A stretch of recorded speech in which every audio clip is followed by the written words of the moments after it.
Então, muito boa tarde. Bem-vindos ao Museu de Mação. Mais uma edição do Histórias de Mação, um ciclo de conversas. Agora em modo de inverno.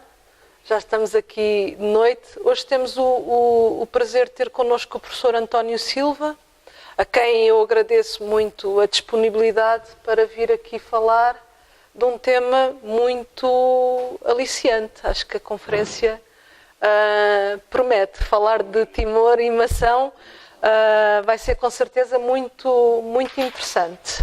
Passo-lhe a palavra. Obrigada. Então, boa noite a todos. A ideia de falar sobre a história de Mação e o relacionamento de Mação com Timor tem um amplo leque de assuntos a tratar. Eu venho aqui tratar não propriamente apenas da ligação de Mação propriamente dita, mas venho alargar um pouco mais o âmbito e venho tratar da ligação do Pinhal a Timor. E porquê é que Mação faz parte do Pinhal, obviamente, do Pinhal interior? Porquê é que eu falo no Pinhal? Falo no Pinhal para poder incluir nesta conversa os missionários de Sernache do Bom Jardim. Aliás, o relacionamento aqui da nossa região com o Timor está um pouco esquecido. Os missionários, que talvez fossem aqueles que podiam dar mais nas vistas, estão esquecidos, dos historiadores. O outro indivíduo que eu venho falar aqui, o Tenente-Coronel Francisco Pedro Curado, do Carvoeiro, também está mais ou menos esquecido. E ultimamente tem-se falado um pouco mais do Magiolo Gouveia, porque é mais recente e vem nos jornais, enfim, está mais recordado. Eu estive em Timor, porque é que eu venho aqui, porque é que eu tenho esta ligação a Timor? Bom, mas antes disso, eu queria recordar que, por curiosidade, não é por curiosidade, é por coincidência, faz hoje 25 anos que foi o massacre do cemitério de Santa Cruz. Por coincidência, dia 12 de novembro de 1991. Mas estava eu a dizer, porque é que eu tenho esta ligação,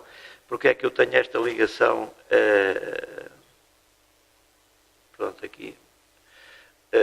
Como é que eu tenho esta ligação a Timor? É simples, eu tive a fazer um mestrado em História da Educação, às tantas, da História da Educação Colonial, e às tantas estava envolvido em pesquisas sobre como é que os missionários portugueses eram formados em Portugal, nomeadamente em Sernache do Bom Jardim, e depois como é que eles educavam nas escolas, como é que eles ensinavam nas escolas do antigo ultramar, do antigo Império, do Império Português.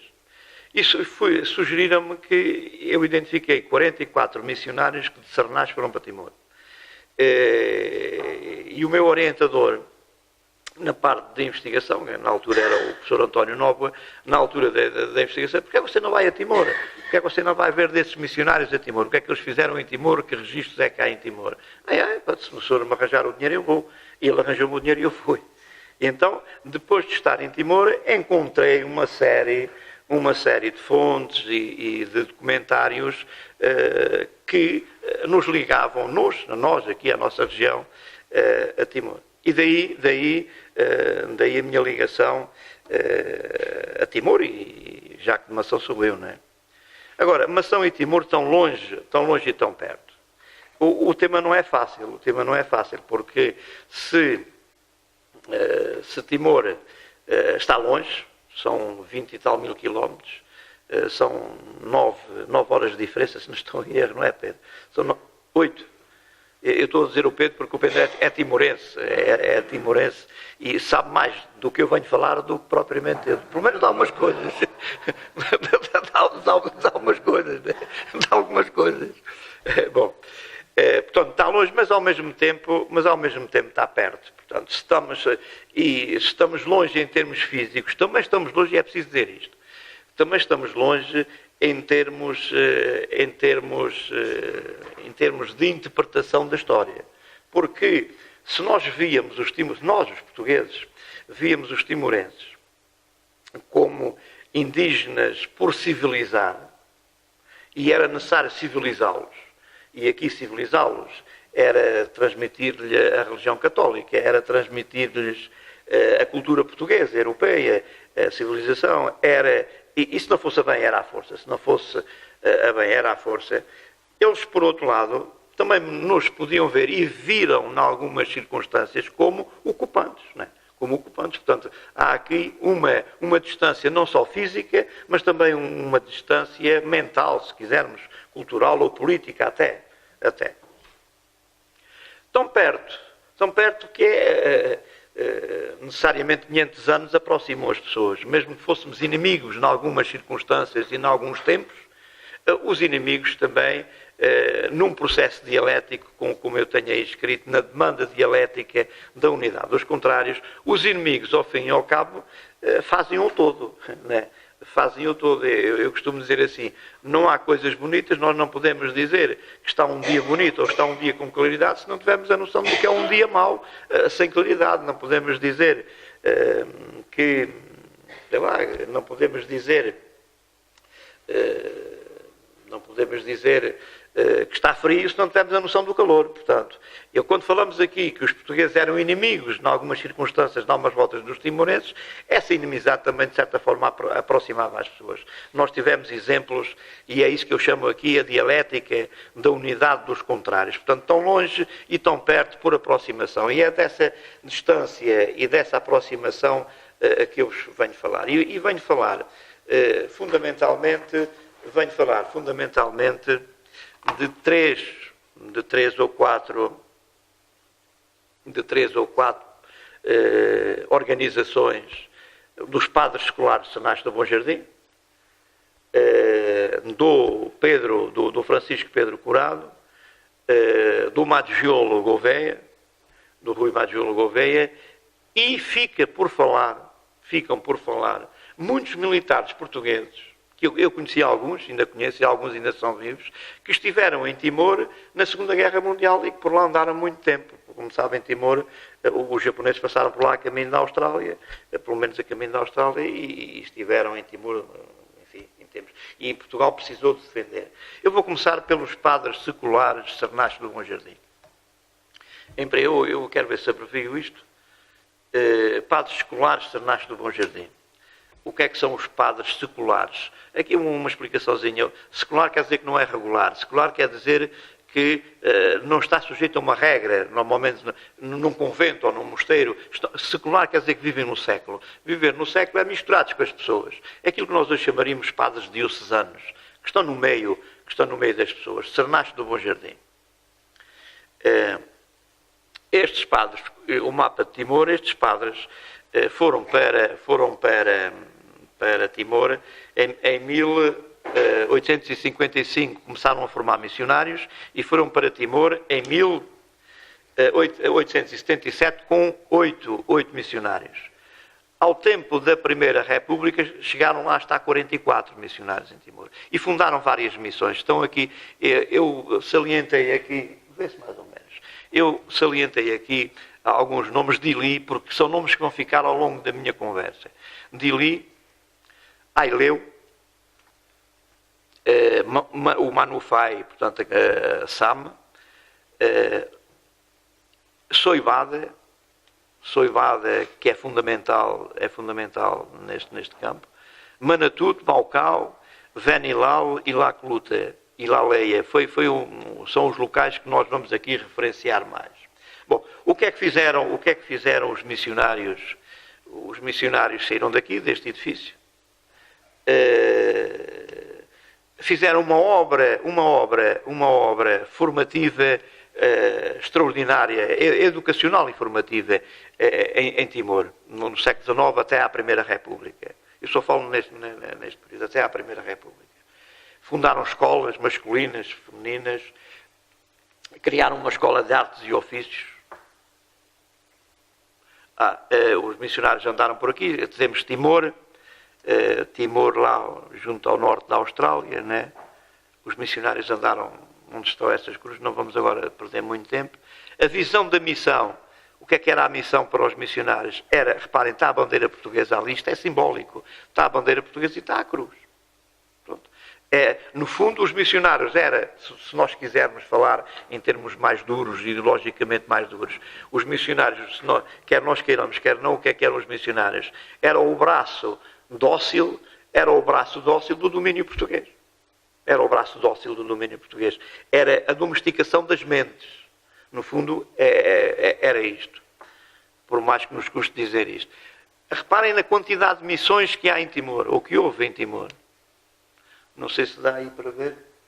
Há aí uma que onde está o cursor, é essencial, Soibada é um ponto fulcral. Eu vou falar bastante de Soibada. Mas pronto, são esses todos. E vamos já direto a Soibada. Soibada foi fundada por este homem, Sebastião Maria Aparício. Sebastião Maria Aparício. Era dali de Vila de Rei. Era da fundada de Vila de Rei. Estudou em Cernaches e foi para Timor e fez uma obra extraordinária em Soibada. Eu devo dizer que Soibada foi... Aqui tem o colégio de Soibada. Está aqui o padre Aparício, aqui o Sebastião, aqui onde está o cursor.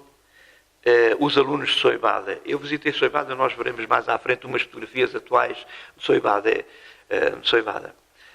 Em Soibada estudou a elite de Timor, quer no final do século XIX, quer já no século XX. A atual elite de Timor estudou em Soibada. Soibada foi depois, mais tarde, um colégio dos jesuítas e era a formação da elite de Timor. Era aqui. Mas, ao tempo do Sebastião Aparício, portanto, havia o colégio feminino e o colégio masculino. O feminino estava entregue às irmãs de Canucianas, onde estudavam as meninas,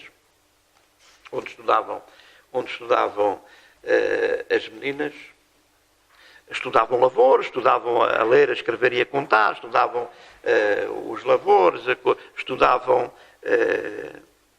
aqui alunos de Soibada a caminho de exame, não é isto que eu quero mostrar, artes e ofícios, Escola de Artes e Ofícios em Laiana. Esta escola era em Laiana, que era a banda, mas reparem bem, aqui sapataria e alfaiataria da escola.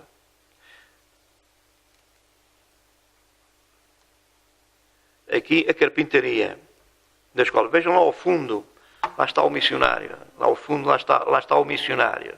Reparem bem, isto em 1890 e tal. Soibada foi fundada em 1898 ou 99. 1899. Portanto, a ação destes... Aqui era a escola, e deram-lhe o nome, como seria normal, o Colégio Nuno Álvares, em Soibada. E reparem, tinham também lá o trabalho da agricultura. Temos aqui alguns alunos, nota-se mal, mas nota-se suficientemente. Em Soibada. Aqui, ginástica em Soibada. Reparem o edifício lá atrás, em pedra, o que era raro em Timor. O que era muito raro em Timor, edifícios em pedra no século XIX. E feito pelos missionários. Eles em Soibada tinham uma escola de pedreiros, carpinteiros, oficinas. E eles é que iam construindo os próprios edifícios, alguns dos edifícios. Aqui, enfim, os missionários ao ar livre, mais uma vez um missionário, lá está ele. Aqui, bom. Agora, falando um bocadinho ainda do Sebastião Aparício da Silva, ele, além desta obra de ensino, ele fez uma obra muito importante de tradução. Foi o primeiro dicionário português tétum. O primeiro dicionário de português tétum, de 1889, foi precisamente feito por ele, feito por ele. E traduziu orações como o Pai Nosso, a Ave Maria, etc. Mas mais importante de tudo isto era o conceito que ele tinha de educação. E este conceito de educação, ele tinha uma máxima que tentava aplicar lá, em Soibada, que era esta. Em Soibada e em Timor, que era esta. A instrução feminina, reparem bem no avanço dele, a instrução feminina era o processo mais seguro para transformar a vida do povo de Timor.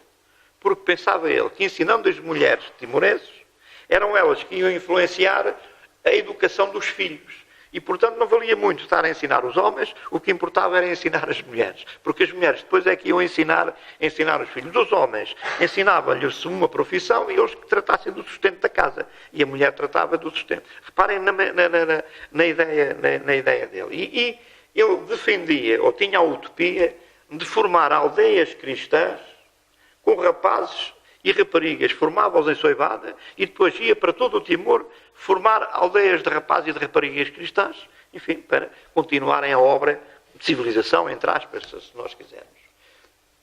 Este nosso conterrâneo quase morreu, depois veio e morreu em Guimarães em 1934. Em 1934. Pronto, e arrematamos aqui a questão. Agora vamos ao Francisco Pedro Curado. O Francisco Pedro Curado está mais ou menos esquecido, mas não tem razão para estar esquecido. Não há razão para estar esquecido. Olha, o Pedro Curado é referido na grande biblioteca luso-brasileira. Se forem ver, Curado, está lá uma entrada dele. É referido na enciclopédia Verbo. Tem uma entrada sobre o Pedro Curado. É referido na nova história militar que surgiu há relativamente pouco tempo, no volume 3º, fala do Pedro Curado. Até a antiga história de Portugal, do Damião Pérez, fala no Pedro Curado. Basta ir ao índice, fala no Pedro Curado. E talvez o maior especialista do mundo sobre as guerras contra os portugueses, que é o René Pélissier, neste livro, o René Pélissier, Timor em Guerra, tenho aqui os fala constantemente da revolta no Manufai, fala do Pedro Curado, do Francisco Pedro Curado. Ele está meio esquecido, eu digo meio, e não é por acaso que eu digo meio. O Dr.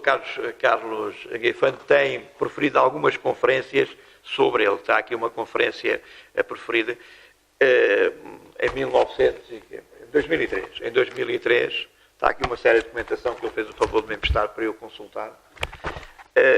O Pedro Curado tem uma rua em Lisboa com o nome dele. A rua Francisco Pedro Curado. Onde é que ela é? É na Penha de França. É na Penha de França. Exatamente. Tem no Carvoeiro, já veremos, tem no Carvoeiro um busto dele. E eu ontem fui visitar a casa que foi dele, do pai dele, onde ele nasceu, e que foi recuperada, e que está muito bem recuperada, que eu já vou falar nela daqui. Portanto, não há razão lógica, quer dizer, a razão há, a gente somos assim, pronto, adiante. Mas temos que insistir. O Pedro Curado até nem é muito conhecido por ser herói de Timor. Ele é mais conhecido como o herói o contestável do Rovuma na Primeira Guerra Mundial. Para o ano 1917, é o centenário da Batalha de Meculané. Olha, eu já me ofereci, dentro dos meus fracos préstimos, já me ofereci para colaborar numa homenagem no Carvoeiro, ou em Mação, onde quiserem. É preciso homenageá-lo, é preciso falar nele para o ano, no Carvoeiro. Eu agora não tenho presente qual foi a data. 8 de dezembro, ainda por cima é feriado, é dia santo. É um belo dia para se fazer alguma coisa. Portanto, do Carvoeiro a Timor. Ora bem, ele foi militar, seguiu a carreira das armas, mas, acima de tudo, o homem no fundo, foi um humanista. No fundo, foi um humanista. Ele aqui, como alferes, reparem, esta fotografia é uma digitalização de uma fotografia que está na enciclopédia brasileira, luso-brasileira. Está lá, fui lá e tirei a fotografia de lá. Aqui era menino e moço, por assim dizer, era alferes. A fotografia mais conhecida dele é esta, na plenitude, quando o homem é um homem, portanto, maduro, um chefe, enfim, um militar incontestável. Ele esteve, e já agora refiro, Ele foi militar, serviu o Estado português 40 anos. E desses 40 anos, teve 24 anos no chamado ultramar português. Esteve 4 vezes em Moçambique, fez 4 comissões em Moçambique, fez 2 em Timor, fez uma em São Tomé e fez uma em Angola. Eu venho aqui só falar da parte de Timor, dele em Timor. E convém aqui referir um ponto que muitas vezes é esquecido no militar. Os nossos militares, durante o século XIX, muitos deles ainda, mal sabiam ler e escrever. Aliás, no século anterior, então, era a desgraça completa. Como os oficiais eram da aristocracia, não era preciso saber muito para ser oficial, não era? Era ser filho nobre e era nomeado. Vocês sabem, quem era obrigado a saber ler e escrever no exército? Era o sargento. O oficial não era preciso saber ler e escrever. O sargento é que era obrigado a saber ler para fazer a contabilidade. Mas isso é mesmo verdade. E vocês sabem quem é que mudou isso? Nós somos um povo. Eu ponho-me a falar à parte e depois isto é interessante, mas perde-se o tempo. Mas, de qualquer dos modos, é uma informação que fica. Sabem quem é que obrigou os oficiais a saber ler e escrever em Portugal? Um homem que veio da Alemanha, mas que era inglês, com raiz inglês, o Conde de Lippe. O Conde de Lippe é que obrigou os oficiais portugueses a saber ler e escrever, porque eles não sabiam ler e escrever, eram os sargentos. E por falar no Conde de Lippe, que veio para cá a pedido para reorganizar o exército português, no Conde de Lippe, antes das invasões francesas, na chamada Guerra Fantástica, em 1762, o Conde de Lippe tinha o quartel-general dele aqui na nossa região, em Mação, Abrantes, Mação, por aqui, assim. Também podemos falar um dia sobre há quem diga até. Bom, adiante. Não digo nada, porque senão. Pronto. Ora bem, agora falando no contexto do Pedro Curado. O Pedro Curado, em 1908, vai para Timor. Pronto, foi colocado em Timor. Mas eu esqueci de dizer uma coisa. Eles não sabiam ler e escrever, mas o Curado não era desses. Era aqui que eu queria chegar e depois passei. O Curado não era desses. O Curado fez um curso superior de comércio. Curso superior de comércio. Um curso superior, repito, superior. Em 1901. Portanto, no início da carreira dele. E para terem ideia do que era o curso superior, ele fez cadeiras tinha 25 cadeiras. O curso superior tinha 25 cadeiras. Matemática superior, física, química, contabilidade, operações comerciais, geografia, história económica de Portugal e colónias, emigração e colonização. Entre muitas outras cadeiras. Isto dá-lhe uma bagagem intelectual e cultural além da competência militar. E, portanto, não devemos estranhar que quando ele vai para o chamado, enfim, ultramar português, era invariavelmente convidado, e foi invariavelmente convidado, depois de pouco tempo de estar nas colónias, era convidado para adjunto do governador. E por 2 vezes foi convidado para governador de São Tomé e de Timor. Foi convidado para governador de São Tomé e governador e nunca aceitou. Dizem que por humildade, ou enfim, por falta de... Pronto, não se queria, como é que eu ia dizer isto? Por humildade, pronto. Recusou. Bom, o certo é que ele foi promovido a tenente e como tenente vai para Timor, em 1908. Bom, exerce as funções de comandante-geral dos moradores de Timor. Os moradores, não sei se sabem o que é os moradores. Os moradores era a tropa, chamemos-lhe indígena, que era de segunda linha. Portanto, não ia para a frente do combate, mas estava na segunda linha. E é nomeado, e isto agora é importante para percebermos depois o que vai acontecer a seguir, é nomeado comandante militar de Manufai, de Liquiçá e de Manatuto. Em 1908. É nomeado comandante militar desta região. É vogal e é promotor dos conselhos de guerra. Está lá há 3 anos, em Timor, não acontece nada de especial, está lá há 3 anos. Regressa de Timor em 1911, cumpre os 3 anos de missão. E agora reparem noutro pormenor. Aqui que nós estivemos a falar há bocadinho. Ele tem 6 meses de férias e vem para Portugal. Mas não vem direto para Portugal. Está no Oriente e para onde é que ele vai? Vai a Macau e à China. vai ao Japão, dá a volta pelo outro lado e vai aos Estados Unidos. Começa pela Califórnia, vai a São Francisco e corre os Estados Unidos todos a Nova Iorque, até Nova Iorque. E de Nova Iorque é que vem para Portugal. A fazer o quê? A tomar contacto com as novas realidades daquele tempo. Reparem na dimensão, esta dimensão ninguém fala nela, ou pouca gente fala nela. Os estudiosos é óbvio que se falam e conhecem, mas pouca gente fala nela. Era essa a dimensão que eu queria falar, Portanto, ele era um militar, mas era mais do que um militar. Bom, temos o homem em Timor, regressou a Portugal, e no final de 1911, acabaram-se-lhe as férias, né? Acabou-se-lhe a licença, é colocado em São Tomé. Vai para São Tomé, 1911. E chega a São Tomé, isso é extremamente curioso, há curiosidades ou nem tanto, ou coincidências. Chega a São Tomé na véspera de Natal de 1911. O que é que aconteceu na véspera de Natal de 1911 em Timor? Precisamente em Timor, um liurai, um chefe, um rei de Timor, o Dom Boaventura, revolta-se e consegue congregar muitos outros liurais a favor dele, e outros nem tanto, mas a favor dele, e matam em Sam, aqui a vermelho está a zona do Manufai, e em Sam matam, Sam está aí, eu vou pôr o cursor aqui, Sam está aqui, que era o centro do Manufai, matam em Sam o nosso governador, o comandante militar é morto em Sam.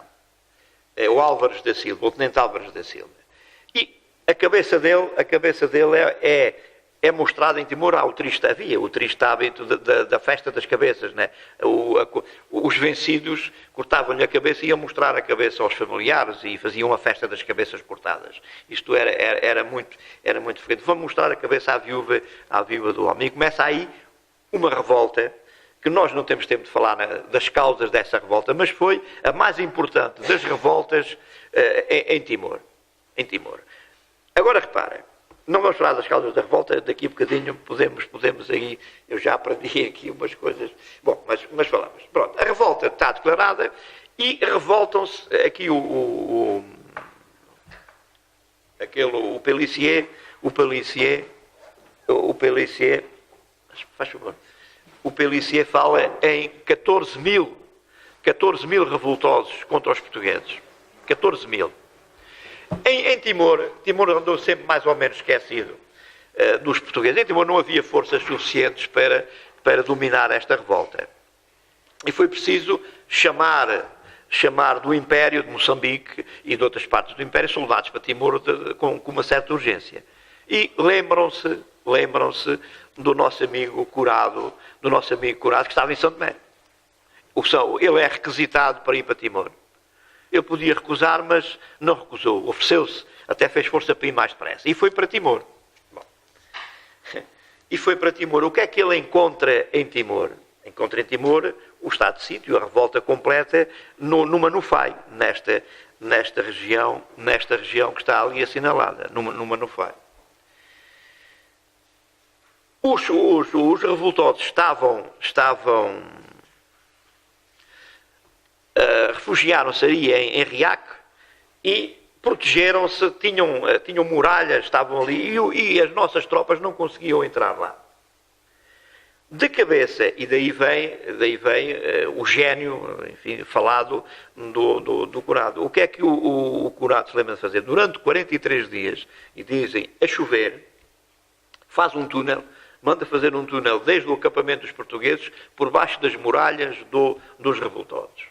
Na altura, estavam a alargar o Porto de Ili. Então havia muita pólvora no Porto de Ili. Ele requisita a pólvora do Porto de Ili e mete a pólvora debaixo das muralhas, no sítio das muralhas, mete a pólvora e faz detonar as muralhas. E por ali entram os portugueses que prendem, diz o Pellissier, que morreram naquele combate, naquele dia, morreram 4.500 timorenses, 4.500 revoltosos. E os outros fugiram. Fugiram precisamente para Leolaco. Fugiram para Leolaco, que está ali, para Leolaco. Acabaram depois por se render aos portugueses, e o Boaventura só se rendeu em outubro, no final do ano, e rendeu-se precisamente ao Pedro Curado. O Boaventura está aqui. O amigo inimigo. O amigo inimigo. O amigo inimigo porquê? Porque diz muita gente que ele era amigo, eram amigos, o Curado e ele eram amigos. E hoje ainda não sabe muito bem como é que foi o final do Boaventura, mas há quem diga que não foi assim um final muito trágico. Claro que passou um mau bocado, mas não foi nada de tragédia, que o pode agradecer ao Pedro Curado. Daí eu tenho escrito aqui o amigo inimigo. O amigo inimigo. O Pedro Curado recebeu um louvor por esta ação. Louvor que vale a pena, que vale, do exército português, que vale a pena ler, e que também não é muito longe, que eu vou passar a ler aí, que descreve o que aconteceu.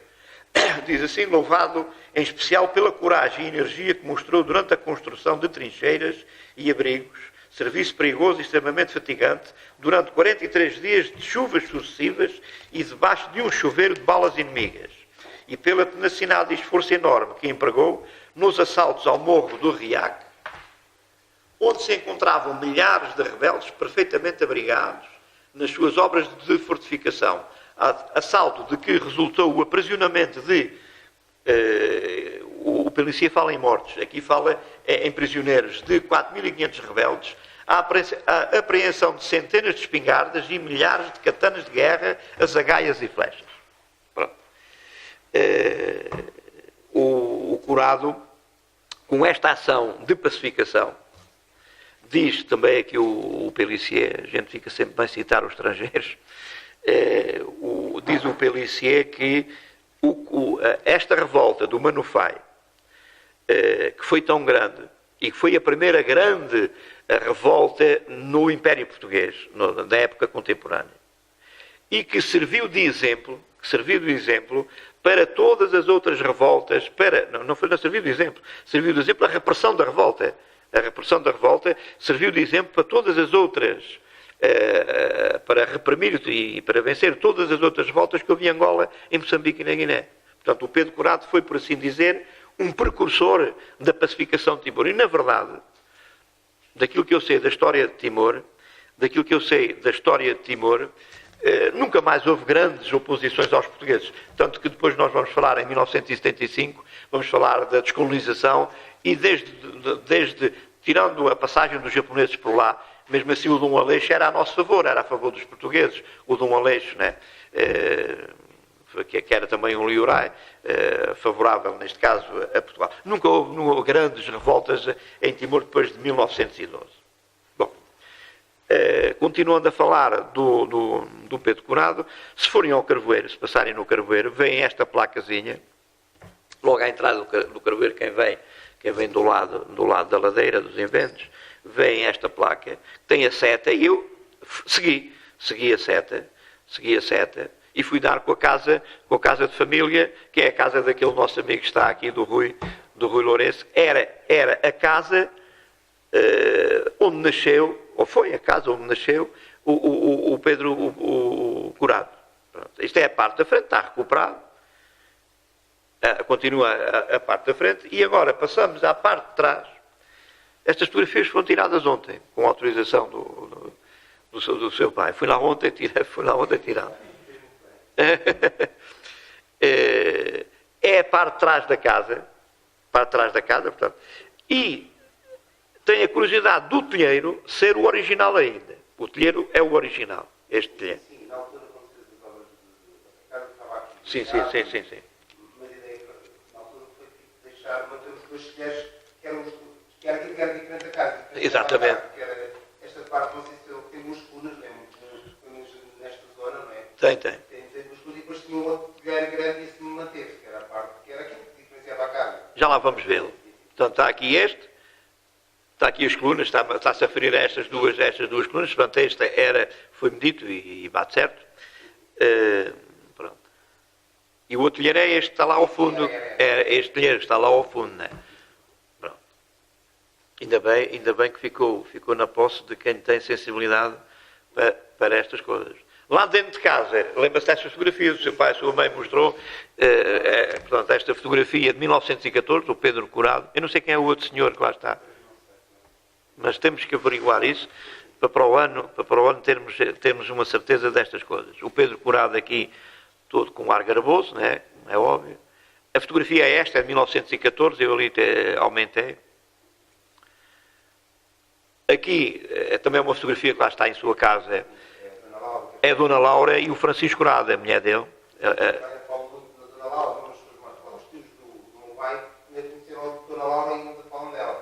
É o Sr. Manuel Boaventura. Sim, né? Sim. Pronto. Aqui é a homenagem que lhe foi feita. Ele morreu em 1945. Está no cemitério de... Como é que é? São João. O Alto São João. Está no cemitério de São João. Morreu em 1945. E um parente dele, um primo dele, o João Curado, um abastado comerciante do Carvoeiro, fez-lhe esta homenagem. Fez-lhe esta homenagem. Portanto, é o busto. Está aqui o busto. Aqui no busto está aqui uns dizeres, portanto, com o perfil biográfico do Curado. As batalhas em que ele tomou parte, as batalhas, estão aqui as duas de Timor, reparem, está aqui Riac Timor, 1912, e Leulaco, 1912 também em Timor. Depois cá embaixo, a última, Serra Mecula, em 1917. Aqui é que era uma boa ocasião de fazermos mais uma conversa sobre, e aí publicar alguma coisa. Aqui eu, pronto, olhando para o Carvoeiro. Bom, mas voltamos atrás. As biografias que eu consultei dele só dizem bem dele, mas é normal que digam bem, né?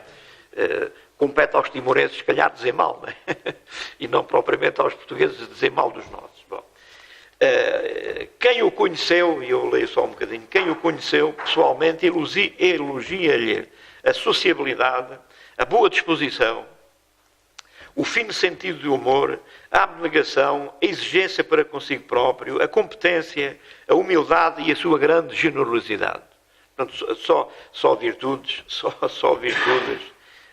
Tinha um defeito que me disse e é mais uma coincidência, tinha um defeito que me disse o Sr. Manuel Boaventura, lá o seu tio. Eu fui lá perguntar, tem 80 e tal anos, eu fui lá, porque o seu pai disse-me, sim, exatamente, eu fui lá se lembrava do Curado. E ele diz, lembro-me muito bem dele, eu tinha os meus, era novo, mas lembro-me bem dele. Ele tinha um grande feito, aqui é só virtudes. Eu perguntei-te qual é o grande feito que ele tinha. Fumava cachimbo, andava sempre a fumar cachimbo. Coisa que não aparece em lado nenhum. Mas está bem, mas é um defeito que se desculpa face às virtudes todas que ele tem aqui. Agora, para terminar a questão do Curado, as medalhas e as condecorações estão mais ou menos preservadas. Estão dispersas, penso que o próprio museu tem aqui alguma coisa. A Junta de Freguesia, isto foi a informação que eu tirei. A Junta de Freguesia do Carvoeiro tem lá também, ontem o Bragança disse-me que havia lá também qualquer coisa.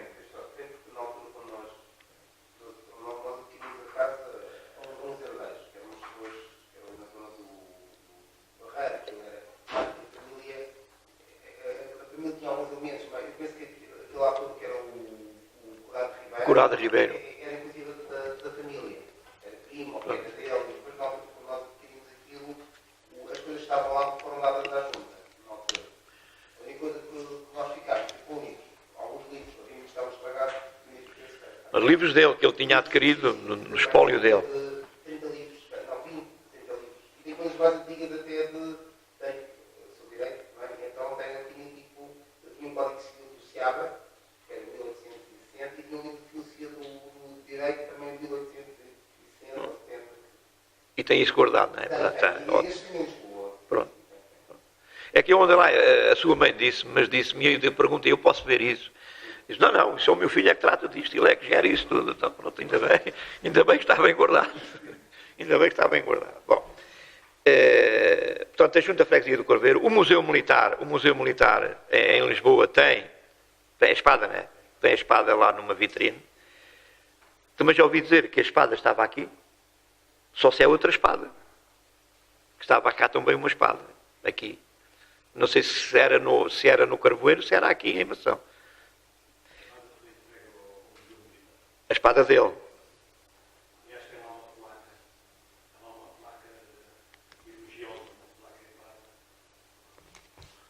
Portanto, olha, há aqui um trabalho que pode ser feito, que pode ser pesquisado, continuar a ser pesquisado. Ali o Dr. Carlos Guifão tem andado.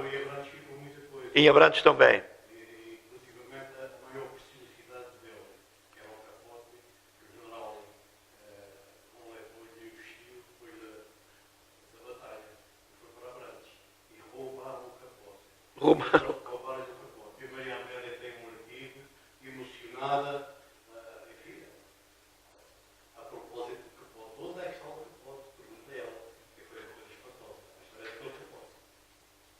Pode contar, prolonga-se um bocadinho. Eu previ isto. Também começámos 15 minutos mais tarde, não é? Doutor, quer contar a história do capote? Não foi em Timor, foi em África, mas veio a tarde depois. Na batalha do final chovia e ele tinha o capote pendurado numa árvore, não é?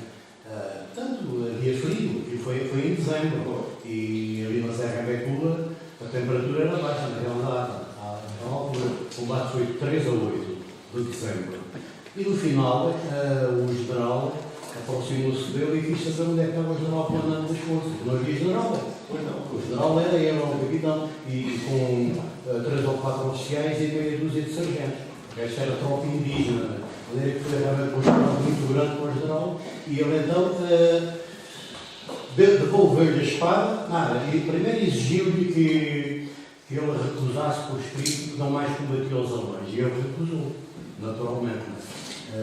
E depois o general, depois com o Leto, e também o governador da colónia alemã, o von Schmier, e um outro general, o Al. Espantado com tudo aquilo, prestou honras militares ao Lacerda, ao Pérez Lacerda, que morreu a desmontar uma metralhadora, foi batido, e devolveu-lhe a espada, que não era dele. A espada foi a única espada que encontraram lá, por acaso, porque ele usava um chicote, era um pingalinho, e deu-lhe a espada e vestiu o capote. De maneira que essa relíquia, esse capote, e depois mandou-os em liberdade, com todas as obras militares, mandou-os em liberdade. Libertou-os, portanto, espantado com os alemães, na altura, tinham essa nobreza, não é? Honravam os heróis, os combatentes, aqueles que eram dignos, não é? E deixou-os ir, até os defendeu, inclusivamente, de alguma tropa indígena que o queriam massacrar, não é? Pronto, e saíram e foram com armas ou não. Depois andaram 300 e tal quilómetros. E estive o capote, esse capote foi ali para Abrantes e desapareceu. Alguém roubou o capote. Onde é que está o capote? Uma boa pesquisa. Finalmente, outra personalidade, não propriamente de Mação, mas muito ligada à Mação, tão ligada à Mação, que estão cá agora, vieram para cá os restos mortais. O Madgiolo Gouveia, Rui Madgiolo Gouveia, que foi, enfim, o Rui Alberto Madgiolo Gouveia, foi um militar nascido português, nascido em Sintra, que casou com uma senhora de Mação, e com a Maria Natália Catarino Sequeira, casou em 1957 com o Madgiolo Gouveia, e ele estava ali em Abrantes, passaram a viver em Abrantes, e pronto, e tem ligação a Mação. Portanto, mais uma ligação a Timor. Vou abreviar. Um fim doloroso na terra do crocodilo. O Madgiolo foi em 1972 como tenente-coronel para Dili. E em Dili era comandante da PSP. De Dili. No fundo era era o terceiro indivíduo da hierarquia do Estado português em Dili. Dá-se o 25 de Abril, e, como é normal, como em todo lado, como é normal, como foi normal, enfim, levanta-se a questão da descolonização, formam-se forças diversas, os próprios militares portugueses também divergem nas suas opções ideológicas e políticas, e, ao fim e ao cabo, em Dili, em Timor, criam-se três grandes forças, que era a Apodeti, grandes, entre aspas, grande se calhar era só uma, que era a Apodeti, era a UDT e era a Fretilin. A Apodeti queria a integração na Indonésia, a UDT, ou melhor, a Fretilin, queria a independência a independência na hora, e depois havia a UDT que queria a independência, mas uma independência negociada, com calma, enfim, preparada, por assim dizer. E andou-se naquilo. O certo é que as coisas se complicaram, a situação complicou-se, e por razões que não interessam agora vir a estar aqui agora a esmiuçar, a UDT, em agosto de 1975, antecipa um golpe, ou tenta um golpe, digamos, enfim, de uma maneira ou de outra, com objetivos pouco esclarecidos. Né? O certo é que, na confusão que se estabeleceu, o Madiolo Gouveia opta, como comandante militar, opta pela UDT. Pronto. Foi detido, primeiro foi detido, mas depois optou, fez uma declaração de apoio à UDT. A Fretilin, eu estou a adivinhar isto muito, a Fretilin responde a esse golpe com um contragolpe que saiu vitorioso. E estão a ver o que acontece. E o Madiolo Gouveia acaba por ser prisioneiro da Fretilin.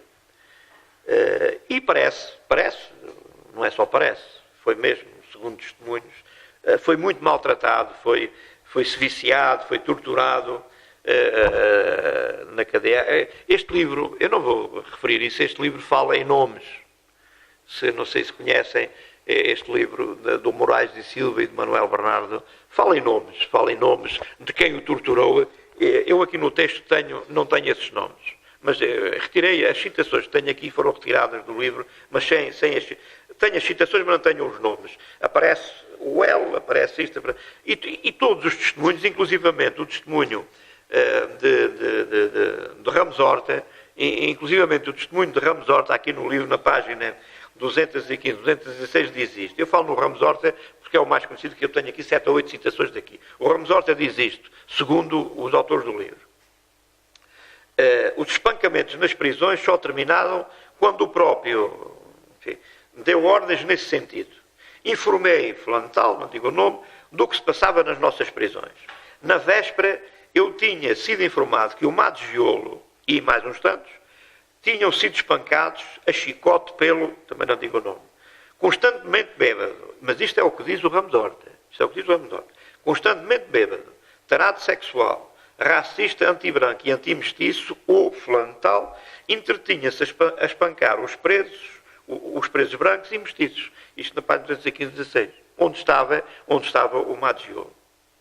O Xanana de Gusmão, também, neste livro, citado neste livro, e vem aqui muitos, mas eu só cito estes dois. Eu refiro-os depois.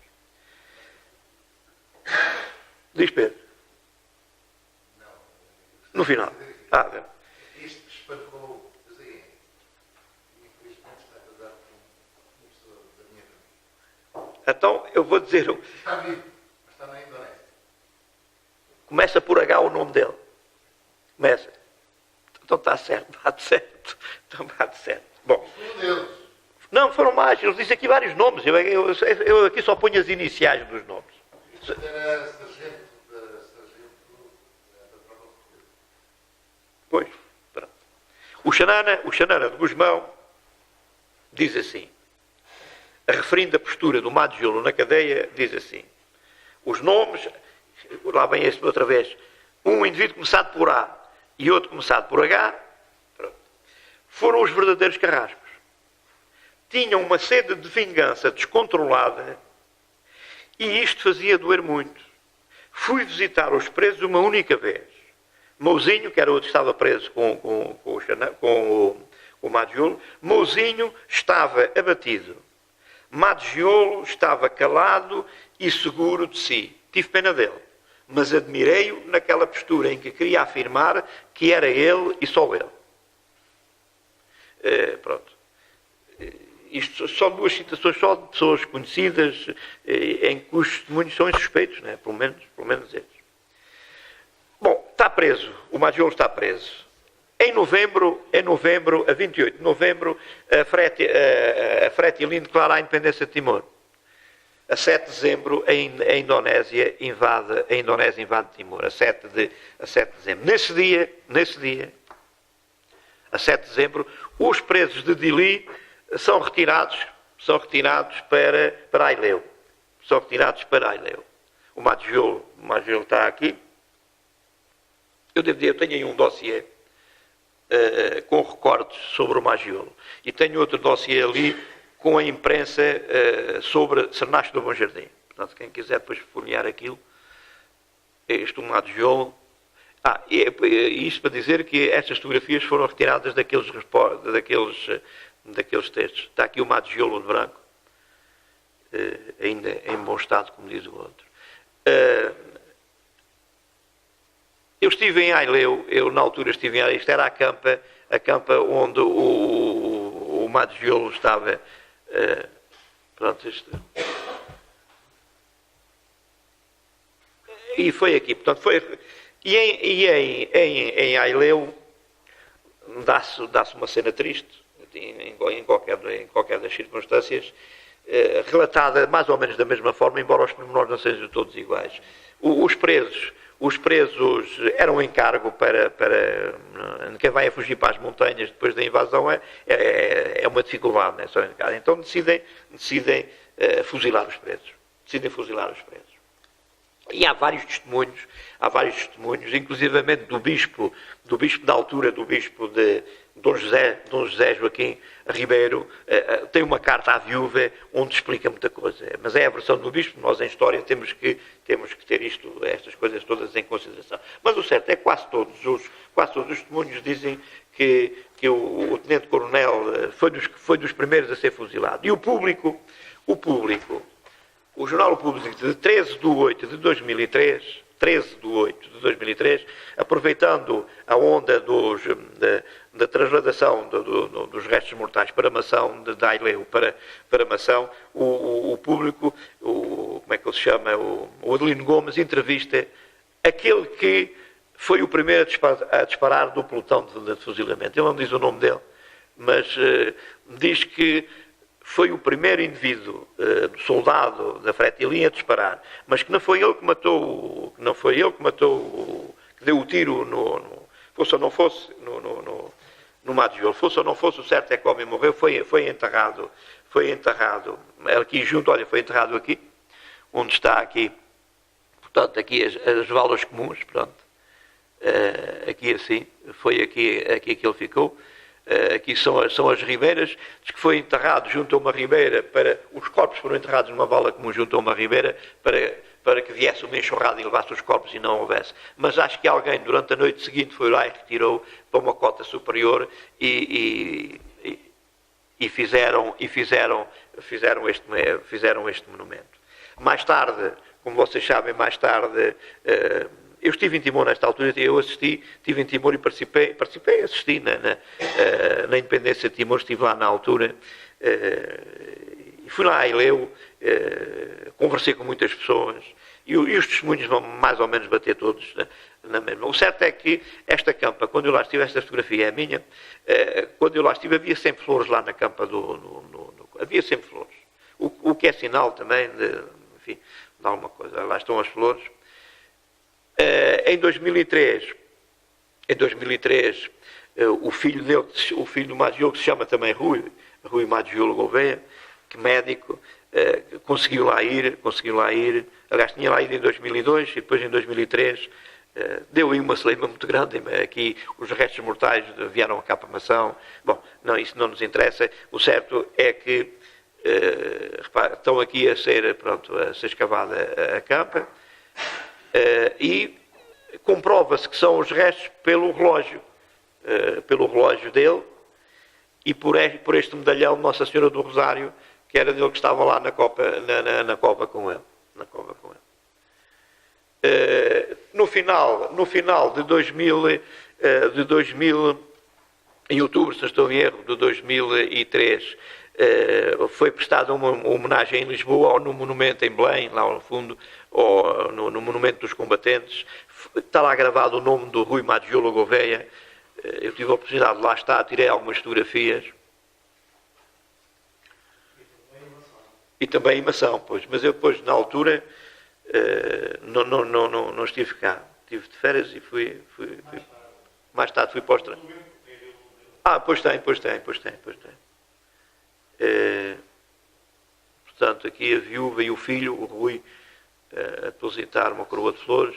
Aqui a lista, em 1975, foram lá gravados, referentes a 1972 nomes. António Cardoso Santos, que era primeiro cabo, e Rui Maggiolo Gouveia, aqui está o nome dele. Agora, a grande questão, quem é que deu o tiro que o matou, isso nem importa pouco agora.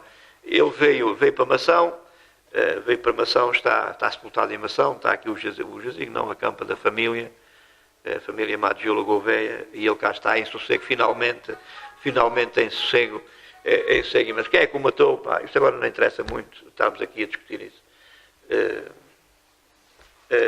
Aponta-se para um nome, o próprio bispo na carta, não sei se sabes, ele apontou o nome, não sei. Eu com reservas, e citando a carta do bispo, não o Dom Ximénez, mas o outro, o Dom José Joaquim Ribeiro, que escreveu uma carta à viúva e diz assim, ele nessa carta, e eu cito, não sou eu que estou a dizer, cito, é o Dom José que diz: foi um árabe de nome Alcatiri que tomou a iniciativa de disparar sobre Maggiolo. Foi um árabe de nome Alcatiri que tomou a iniciativa de disparar sobre... E quem refere isso é o Nuno Rocha, num livro que escreveu In Timor, Abandono e Tragédia, na página 212. Também lá está escrito isto, não sou eu que estou a dizer. Mas um árabe de nome Alcatiri não quer dizer que seja o Omar Alcatiri. O Omar Alcatiri diz que estava em Moçambique, que 4 dias antes da invasão, 4 dias antes, eu já li uma entrevista do Omar Alcatiri a dizer 4 dias antes da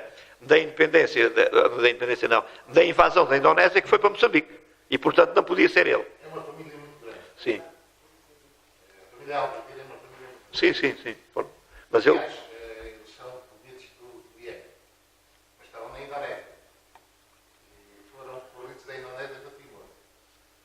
O governador, isto é engraçado, naquela altura teve levado os coqueiros lá ao pé do farol e ninguém podia lá entrar. Porque os timorenses queriam matá-los todos. Não queriam muçulmanos nem árabes da aldeia. E eles ficaram. Continuaram. Provavelmente não eles estavam na tropa. Eu conheço vários. Pois eu aqui estou. É uma família muito grande. Eu estou aqui agora, se alguém mais quer intervir, pode. Há outra coisa. Ele não chegou em 1962. Não. Não. O Rui Maggiolo Gouveia chegou em 71. Porque ele conheceu. Eu era amigo do Rui, do filho e das filhas, e cheguei a ir à casa dele. Eu era comandante militar, eu saí de Timor em outubro de 1971, portanto, Pois, mas os dados portanto não pode ser em 62. Ele foi os dados que eu retirei daí, eu conheço. ainda bem, Igualmente, por acaso. ainda bem. Provavelmente no início de 71 ou nos fins de 1970. Como comandante da polícia. Sim, da PSP, não é? Da PSP. Agora, mais alguém quer intervir? Agora, no dia 10, ali o lançamento de um livro, eu não fui ainda, tenho muita curiosidade em ler. Aqui isto é importante ver se sou contraditório. Portanto, nós temos este livro do Manuel Bernardo, e do Moraes da Silva, que apontam numa determinada linha. Temos também aí um livro, que foi o primeiro da coleção da Fim do Império, Os Meus Últimos Dias de Timor, do coronel Rui Marcelino, em que ele descreve dia a dia precisamente o que se ia passando com as várias forças, como a Magion. Tem esse livro aí, suponho, por lei. E agora, portanto, no dia 10, ia ser coronel Rui Marcelino. No dia 10 de dezembro. No dia 10 de dezembro. Não, portanto, há um livro que é o primeiro livro da coleção Fim do Império, que são Os Meus Últimos Dias de Timor, do coronel Rui Marcelino, em que descreve dia a dia a evolução dos acontecimentos, até eles embarcarem, quando estavam com o chuveirinho de balas já no cais, com aquela confusão dos caixotes, enfim, aqueles atropellos todos, tive por todo lado. E ele descreve dia a dia, e descreve o que se ia passando com o Magion. Simplesmente é uma versão desse coronel Rui Marcelino, foi o livro, é uma versão de um homem que pertencia ao Estado-Maior lá do governador. Fazia parte, não sei se era o chefe lá do gabinete, Rui Marcelino. Portanto, dá a versão que era a versão do Lemos Pires, ao fim e ao cabo, pertencia ali ao gabinete. E agora, este livro que foi lançado no dia 10, do general Barrento, no olho do furacão, também vai falar sobre isso. Ora bem, o general Barrento, foi chefe máximo aí do Exército, à data era o chefe de Estado-Maior lá também do Lemos Pires, e é cunhado do Lemos Pires. O Lemos Pires casou com o irmão do general Barrento. Portanto, haverá aí um contraditório entre aqui o livro do Bernardo, o livro do Marcelino, e agora este livro que eu vou ter muita curiosidade em ver a versão desse general do Barrento. Por falar em livros, eu trouxe alguns livros que são do meu espólio sobre Timor. Eu normalmente quando encontro alguns são um livro do Dr. Carlos mas a maioria são meus. Eu, pronto, fiquei com o bichinho de Timor, fiquei a gostar de Timor, e quando encontrar alguma coisa de Timor, compro, para ter, quando mais seja para folhear. Portanto, as minhas impressões, 10 minutos, tá? 10 minutos, eu prometo, não vai dar 10 minutos. As minhas impressões, estive em Timor. Eu estive em Timor em 2002, a fazer a investigação, como eu disse, para o mestrado. E lá corri, tive uma sorte, tive muita sorte lá em Timor. Estive lá com o irmão do Pedro. Ele está bom, não está? Está ótimo. Tenho histórias mirabolantes, lá em Timor, que não são chamadas aqui. Mas o que eu queria dizer é que eu, em Timor, entrevistei o Dom Basílio de Nascimento, bispo de Baucau, que intelectualmente, eu penso que está acima dos outros bispos, até, dos outros bispos. Vai ser o cardeal. Vai ser cardeal lá, vai. Ele ainda está bom. Eu fiquei amigo dele.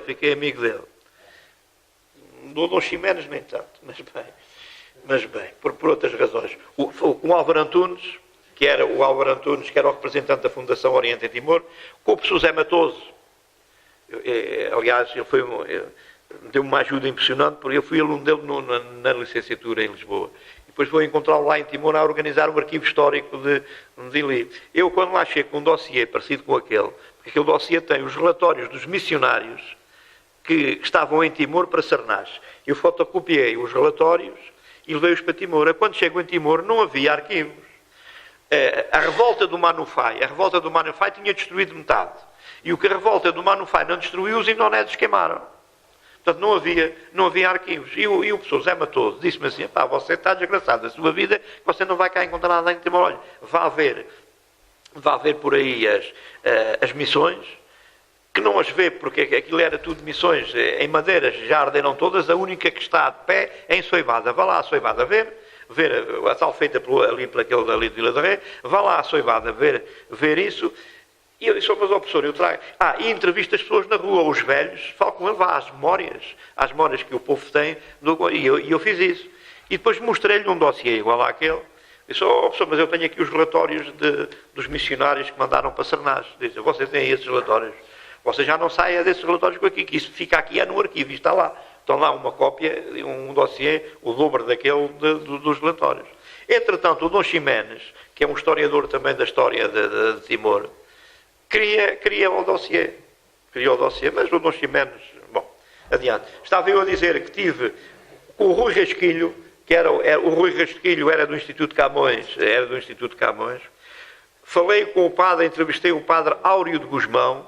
O Áureo de Guzmão era o chanceler da diocese. O padre João Felgueiras. O padre João Felgueiras deve ser aquele indivíduo que em Timor sabe mais das missões dos jesuítas. O Francisco Sequeira Parco de Soivada. O Roque Martins, que tinha sido Ministro da Defesa, não era? Disseram-me que ele tinha sido o Roque Martins, que falou muito sobre o Maggiolo, E falei também várias vezes com o Matarruá, que na altura era chefe de Estado-Maior. O António Alves Parco de Motael, Filomeno Jacó, ligado à educação. O Luís Filipe Tomás, bom, etc. E fiquei com muita viajei por lá, enfim, umas vezes bem, outras vezes mal, e fiquei com algumas impressões que vou mostrar aqui muito rapidamente, sem fazer grandes comentários. É interessante para termos para quem não conhece Timor, e eu repito, isto é de 2002, não é de agora, são de 2002, são fotografias de 2002. Isto era a minha casa, era a casa onde eu morava lá em Dili. O arroz em Socalcos, eu nunca tinha visto arroz em Socalcos. Aqui o arroz aqui é em Socalcos.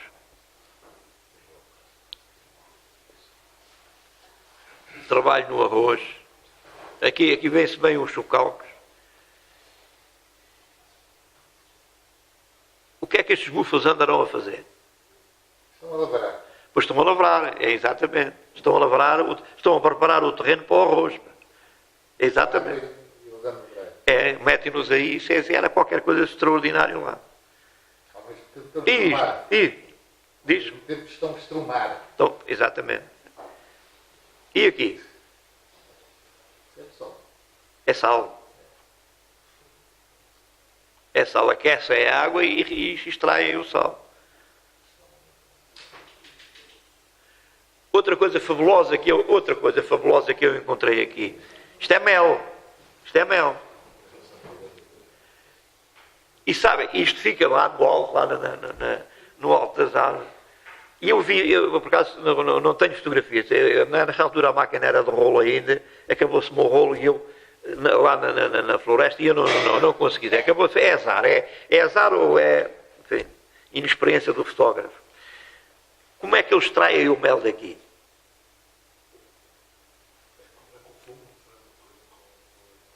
Era com uma cana de bambu.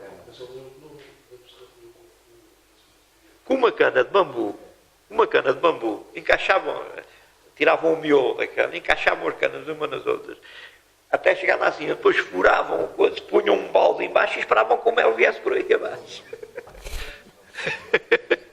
Qualquer coisa de extraordinário. Qualquer coisa. Aqui o fabrico do tais. O tais é o pano típico, aquele tipo de pano que está ali, aquele pano ali, típico de Timor.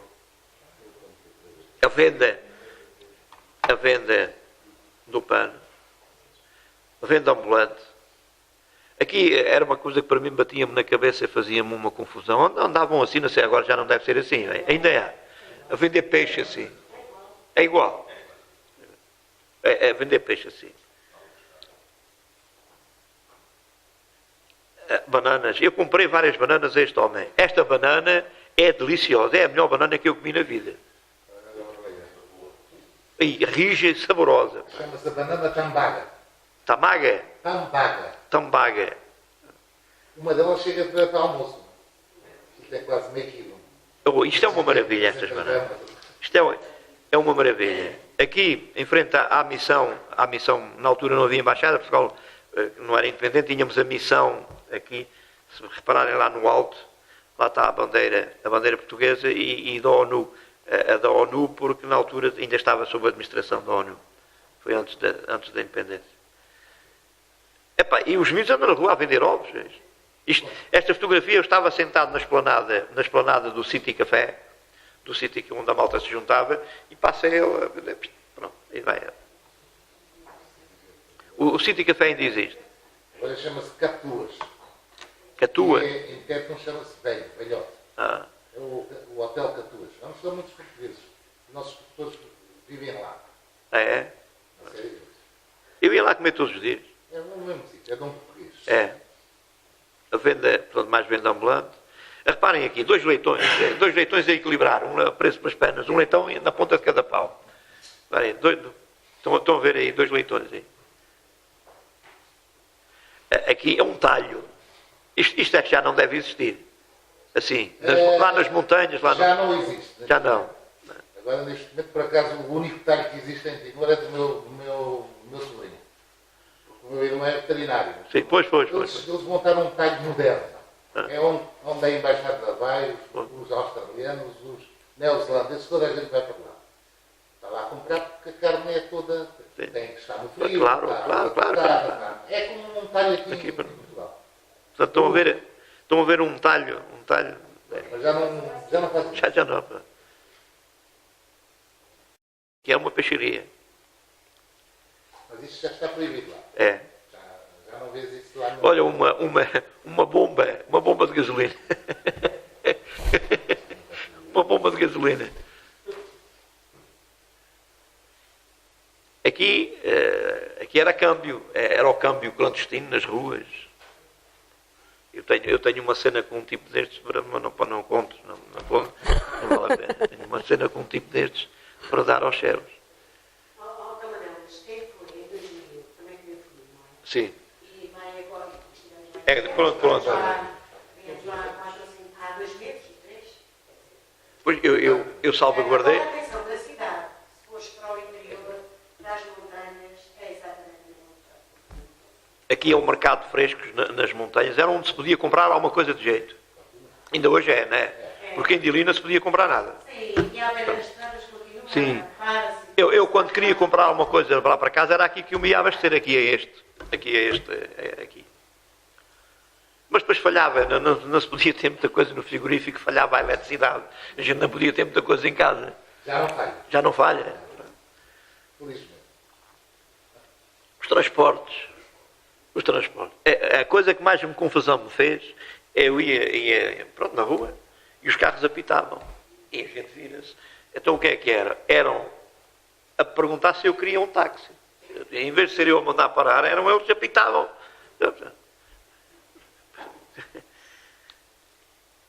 Esta é também tirada do sítio. É um limpa-para-brisa, está a limpar ali. Iam para cima do carro, limpavam e depois já sabiam de quem era e iam à esplanada pedir ao dono pedir o dinheiro por terem limpado. Aqui pronto, de um lado Motoel, lá ao fundo, aqui é os galos para a luta. Isto é uma tradição fantástica lá. Isto, olha, aí está, mesmo as crianças andam com galos, não é? Aí está. É a economia das apostas, não é? E uma luta de galos, como não podia deixar de ser. Apostas por fora, mas a sério. Não é? Eu achava piada, já agora um pequeno à parte disto vai. Eu achava piada porque iam, 2 homens com galos, cada um com o seu galo. Eu vi várias vezes, um deslocava-se até ao outro, olhava para o bico do galo do outro, olhava para as unhas do galo do outro, media o galo do outro, se achava que o galo do outro era mais fraco que o dele, desafiava para uma luta. Vamos lá, vamos à luta e pronto. E depois era isto, apostava-se por fora e aí estavam eles nessa coisa. Aqui é uma coisa extraordinária também, pá, que a mim isto fala-me, a minha aldeia aos Valos chegou a ter 16 forjas em funcionamento. Eu ainda lembro de muitas. Isto é uma forja. Está aí o indivíduo do centro aí a bater e ali a aquecer o ferro e ele aqui a bater. Né? E o outro aqui com o martelo, bumba. Não tem nada que saber. A escola secundária de ali estava em recuperação, tinha sido acabada de recuperar há pouco tempo. Aqui é a tal soivada, o tal edifício de soivada que eu vos tinha falado. Aqui uma escola em Venilal.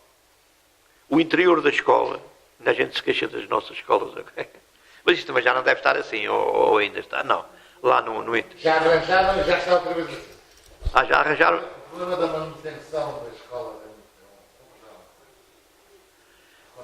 é Esta fotografia para mim é deliciosa.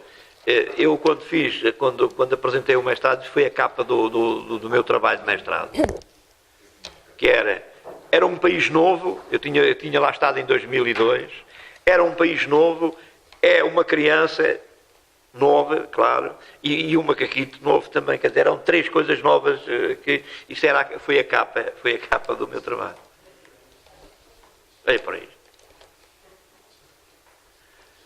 Aqui, pronto, divertimentos.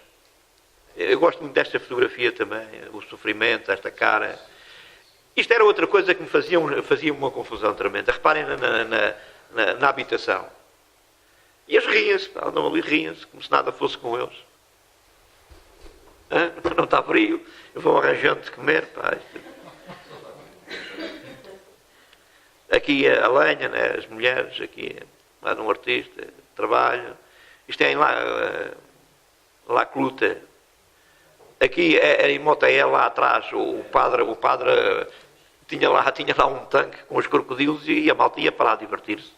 Podia-se divertir com outra coisa. Aqui a Igreja Medeiros, não, a Avenida Bispo Medeiros, que não falei nele. O Bispo Medeiros teve um papel muito importante lá. Aqui o cemitério de Santa Cruz. O cemitério de Santa Cruz, já falámos nele na entrada. O interior do cemitério acampa a saudosa memória do doutor Belarmino Lobo. Teve lá um papel. Era médico. Era médico, não é? No primeiro quarto do século XX. O cemitério, reparem, um cemitério rural, em oposição ao cemitério de Santa Cruz, um cemitério rural. Este cemitério não tem muros. Não tem um cemitério, pronto. E entram ali os animais, enfim. O paço episcopal, o bispo. Aqui o bispo esteve ali em Sernás e pediram para lá ir falar com ele, porque lá às tantas o bispo dos Ximenes fez a história da igreja em Timor. E para terem uma noção da importância do seminário de Sernás em Timor, há um volume da história da igreja em Timor que é só sobre o seminário de Sernás. E o que é que o Dom Ximenes queria? Veio ali investigar a Sernás e queria a documentação feita, a documentação pronta, né? Aquele dossiê. Eu na altura não o descobri, não o encontrei, não lhe pude facultar, mas fui lá falar com ele e orientei-o lá, onde estava lá a documentação. A caminho de Soivada, eu vou passar mais à frente. Isto foi uma tragédia para chegar a Soivada. Olha, ficámos aqui no meio do rio. E porquê é que ficámos no meio do rio? Porque a ponte, vocês sabem o que era a ponte aqui? A ponte eram estas pedrinhas que estão aqui, estas pedras aqui. Nós tínhamos que passar, precisamente, no meio das pedras, entre estas pedras e umas outras que estavam ali mais para o lado. O nosso condutor, que era o sargento de Bexiga, o nosso condutor disse, não, isto não deve ser por aqui, isto deve ser por aqui. E passou ao lado. Passou ao lado e ficámos lá no meio do rio. Ficámos lá no meio do rio. Uma casa típica, o cavaleiro rural. Aqui era outra coisa. Aqui, esta malta toda, quando passávamos numa aldeia, esta malta queria ir apanhar boleia, queria ir passear um bocado. Depois batiam no capô para sair, batiam em cima, larga aqui. E a gente largava e eles vinham a pé para casa. Eles queriam era andar a passear. Soivada, em 2002 estava assim. Aqui, portanto, instalações comunitárias. Reparem a roupa estendida aqui, reparem que aqui não são habitações, são instalações comunitárias, são a roupa estendida. Olhem, disseram-me na altura que eram para lavar a roupa, instalações comunitárias para lavar a roupa. Aqui, na missão de Soivada, eu tirei esta fotografia. E fiquei emocionado, porque esta fotografia era igualzinha a uma que está ali no seminário em Sernás do Bom Jardim.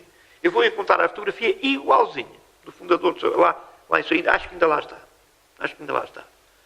Este é o padre Francisco Sequeira, pároco de Soivada. Reparem agora nas instalações de Soivada. São em pedra, mas o estado de degradação dela. Isto é o interior. Um confessionário. Olhem a simplicidade deste confessionário. Está um padre ao meio e confessa-se de um lado ou confessa-se do outro, conforme entram. Em Soivada, isto é em Soivada. A muralha portuguesa em Soivada, Manatuto. as ruínas de Santa Isabel em Manatuto, que falámos há bocadinho também em Manatuto. Aqui, outra coisa que vale a pena falarmos, que é, e vamos embora, senão não nos está o tal, o Santo António de Manatuto. O Santo António também lá tem a devoção de Santo António e é protetor das cabras, dos animais lá. E lá no alto de Manatuto está esta lápide da inauguração. E reparem que diz aí, em 1992, o monumento ao Coronel Santo António. Coronel Santo António. Isto foi feito, foi assinada, foi inaugurada pelo Belo, na altura era Monsenhor, e financiada pela Indonésia. A Indonésia é que fez isto. Agora, Coronel Santo António. Eu perguntei, mas o que é isto do Coronel Santo António? O Coronel aqui o Santo António aqui é Coronel. Porque Coronel quer dizer rei. Aqui é o rei de Santo António, é equivalente a rei. Nunca tinha visto Coronel. Foi? Mas é quem diria que o viu a combater ao lado, não é? A única vez na vida que apanhei café. Aliás, está ligado com aquela tua história do Manufai. Do Manufai. Porque os de Manatuto ficaram com os portugueses.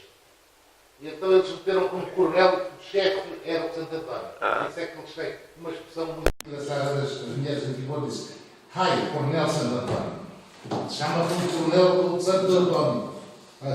O Coronel Santo António. E por isso é que está lá. Quando assusta de sai, Coronel Santo António. Ajuda. É como nós dizemos aqui, valha-me Deus. Valha-me Deus. Ele é válido. Chama para o Coronel.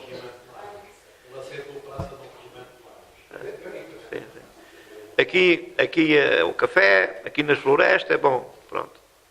Isto é o Sargento Bexiga. Agora a paisagem de Timor são deliciosas, não podemos estar muito tempo a olhar para ela. Olha para estas paisagens, isto é fabuloso. Aqui, era das coisas que me faziam confusão. Eu saía de casa, tinha um porco na rua. Já não há. Eu saía de casa. Agora já não diz fora. Já não. Era uma confusão desgraçada, pá. Porcos, cabras, tudo o que fosse, tudo o que fosse. E ai de quem matasse um porco. Estes eram os meus vizinhos da frente, todos os dias lá ia cumprimentá-los. Ruínas. Aqui, isto eram capelas rurais feitas de folhas de palapa, chamavam-lhe palapa a isto. São folhas de palmeira. Folhas de palmeira, pois, são folhas de palmeira. Eram assim as capelas quase todas antes dos missionários. Isto é o barco, só esta dava uma história, este 515, o barco da Indonésia, barco de guerra indonésia. Pronto. Aileu, isto é em Aileu, este já não é em Aileu. Aqui é o sândalo, sândalo. Era uma plantação de sândalo em Aileu. Aqui é o Manuel Carrascal, é no Sítio Café. O Sítio Café, o edifício da Missão de Portugal, desfile da Independência. E agora só conta tudo quem tiver muito pouco para contar, e obrigado pela vossa paciência. Está a acabar. Muito obrigado. Diz.